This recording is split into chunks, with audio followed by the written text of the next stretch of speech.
Good morning to St. Vincent and the Grenadines, and to all returning nationals. We welcome you back home. The Electoral Office today, the 19th of July, is staging a community day, a day when we interface with the general public. We provide information on the work that we have been doing over the years.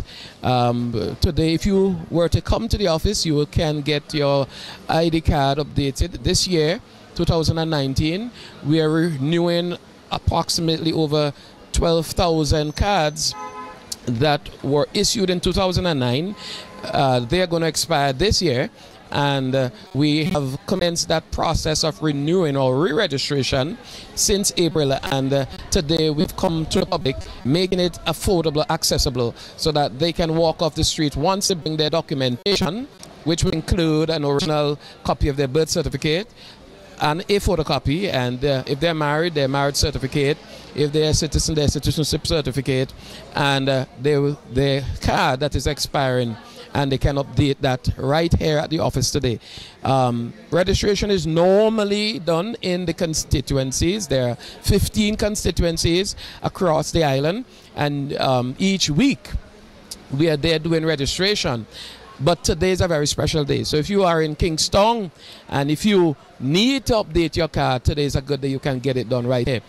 Also, we are displaying historical data or information. We have a brand new website that we have launched in April, and this new website carries a lot of information. In fact, we must salute the ITSD department for the excellent work they have done in preparing this website, and Sean will give you a preview of that website and take you through the various components. Additionally, for the first time, we have our constituency maps.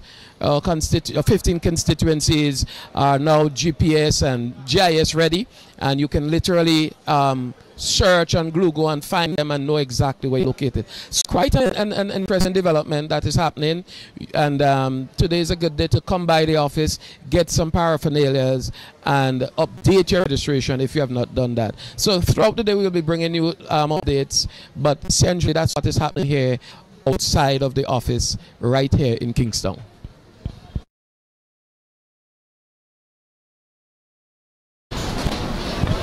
Good morning to St. Vincent and the Grenadines.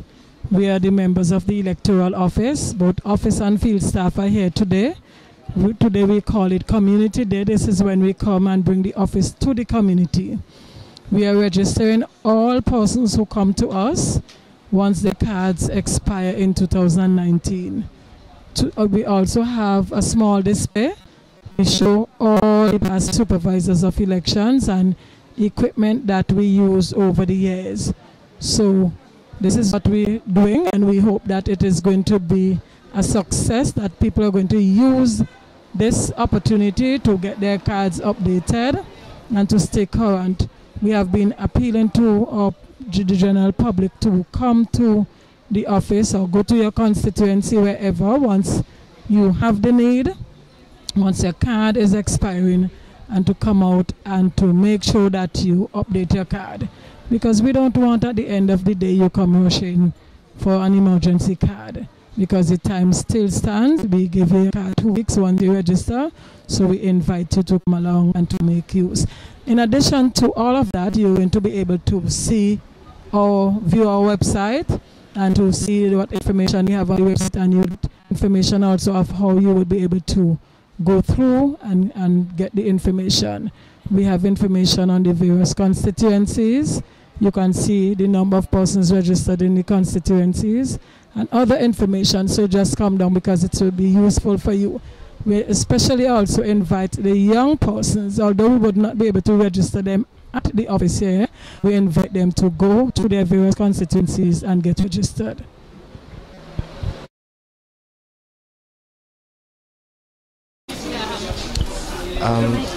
Hi, good day.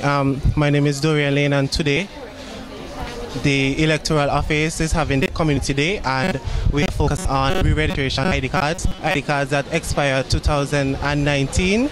So what you will need is the original copy of your birth certificate and a photocopy of it as well.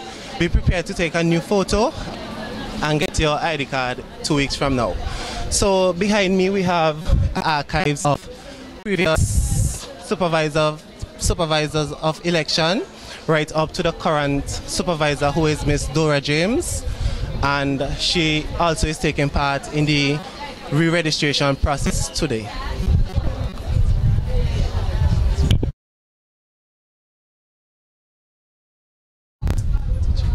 Okay, so you probably can come down to the electoral office and find information on how the process is being done. We have booklets and other items to give out just in case you need information, and you can also share with your friends and family members on how to get registered today for your ID card. Yeah, so behind is a display table, and my colleagues behind will tell you how the process is being done, so you can come on down and find out more about the process. Okay, good morning to the public. We are from the Electoral Office, and we're having a meeting today this morning. And today we have some leaflets and some pamphlets and some notepads where you can write your little notes and stuff. And we have some institutional information booklets and stuff.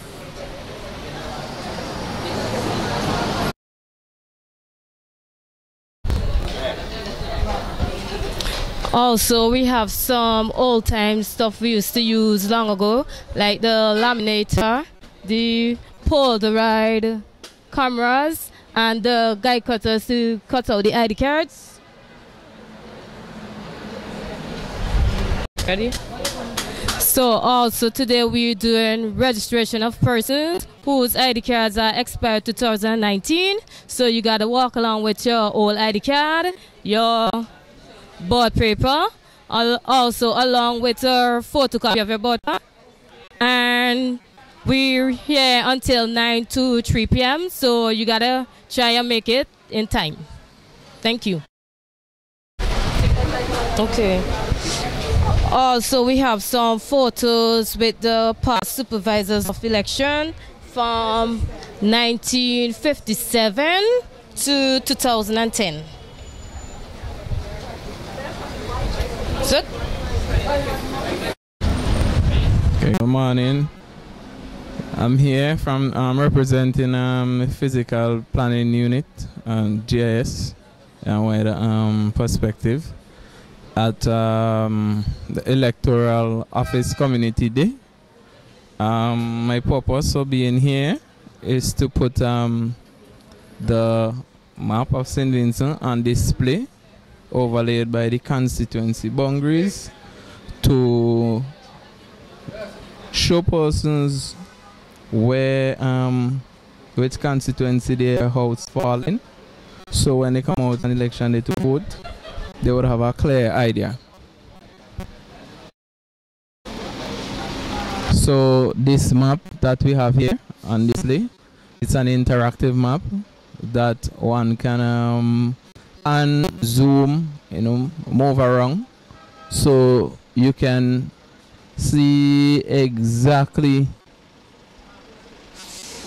where your which polling station you would vote on election day, and you can also see the scope of each constituency by the boundaries outlined.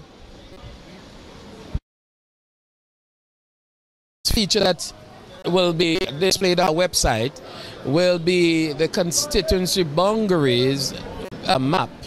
We have worked very tirelessly with the physical planning department, and they have now GIS all of the constituency boundaries. GIS is Geographical Information System, and that provides for us an overview of where the boundaries are actually located. So if you're trying to find out where your constituency boundaries are, you can use this tool and it would guide you as to specifically where those boundaries are. I want you to features at the Electoral Office is our new brand website, which was launched this year in the month of April. The website features a number of important things. from polling stations, voters lists, voter registration, constituencies, and voter education. When you visit our website, which is electoral.gov.vc, you're going to be able to peruse it and see a number of features. Let's take, for example, you want to know where your polling station is located. You take your ID card. At the back of your ID card, there's a voter's number. So let's try 052269. 052269. 052269. And you put that number immediately. You would notice that a polling station come up. The name of the person who is voting and where the person is voting. Also, a very important feature is a link that tells you how you get there.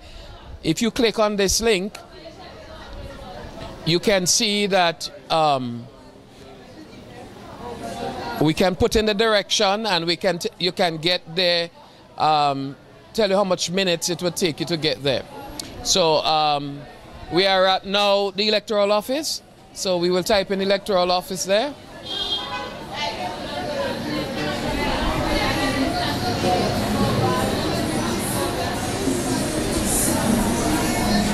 So it should take you, if you drive, how much minutes? 34 minutes.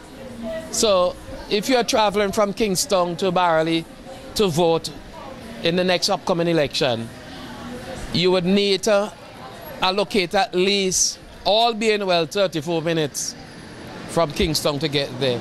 And of course, the moment you start moving, this map would also, this would move, and it would tell you how far you are from your location.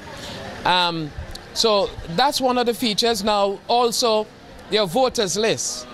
The website is useful for the voters list. The 15 constituencies, the lists are posted there, and we could take any list for random. I want to check Frankie to see if Frankie's on the list. Which constituency are you in? So East St. George. So let's go to East St. George. And the constituency list is there. You can search for your name on the voters list. Another important feature you have on the website is a list of registration details, and it tells you all that you need to have in order to be registered. It tells you who are the registering officers, and it tells you where the stations are located. So we want to find a station, so let's go to one of the stations. And all of these constituencies, so let's say West St. George, the Bel Air Government School is a registration center. So we can click on that, and it brings up a school. Now, in the next few weeks, there will be a Google link on this so that you could actually find it on the Google map. Then it tells you who are the registering officers, so you know that the person who is responsible for registration. Another important feature of the website is not just only registration information, but it gives you the constituencies, and it tells you the villages in the constituency, it tells you the boundaries, it tells you how many constituencies were there in the earlier years. It tells you all the list of justices of the peace. All of that is on the map. So if you want a justice of the peace in North Windward, you just go on the site and you can find a justice of peace near you. So this is an important feature. But I think what is captivating to me, it has elections from 1951 to 2015. I wasn't born in 1951.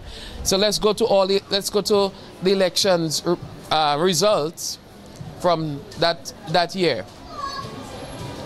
And let's see what happened before we were born.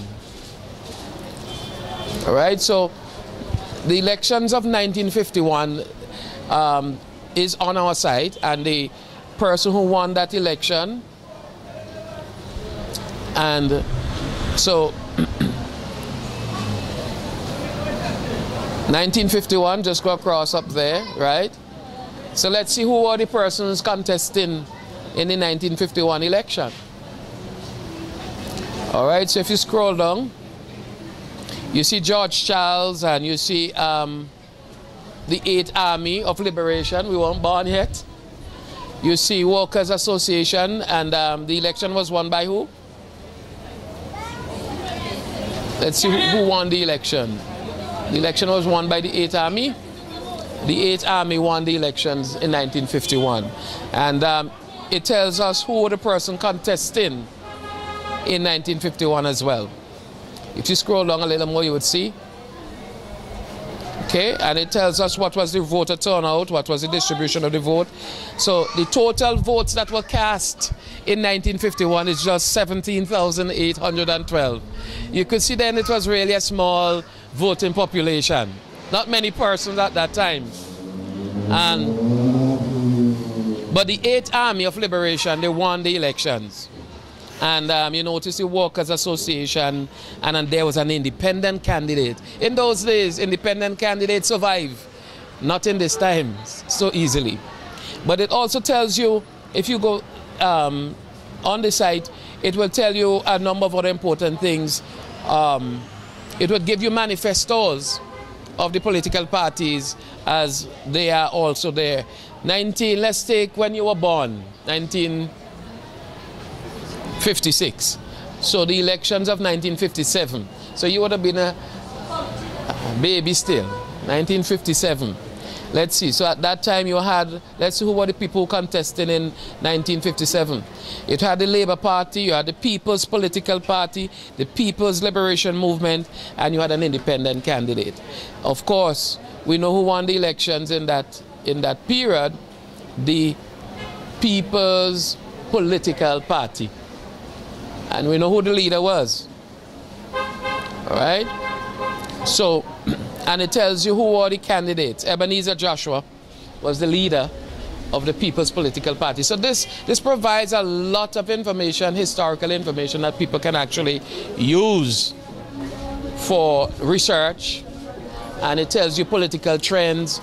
It tells you who were the ones winning those elections and what was the voter turnout like in that particular period. So and there are reports available on the website, reports from the observer groups that would have participated in elections over the period of time. If we fast forward a little bit and we come to 2021, you would see the elections and all the manifestos if you want to read. One of the things you will discover, manifestos have inside of them a lot of promises, and political parties over a period of time recycle. Some of these manifestos are recycled. In other words, they look at what was not done and they bring some of them things forward and all of that. So it's a useful page, and I think if you take time to visit it, you would really appreciate the work that would have been. And I want to take some time to really commend and give appreciation to the staff at the ITSD for the work they're doing on our boundaries, our constituency boundaries, and the other things that they're doing. All right, thank you.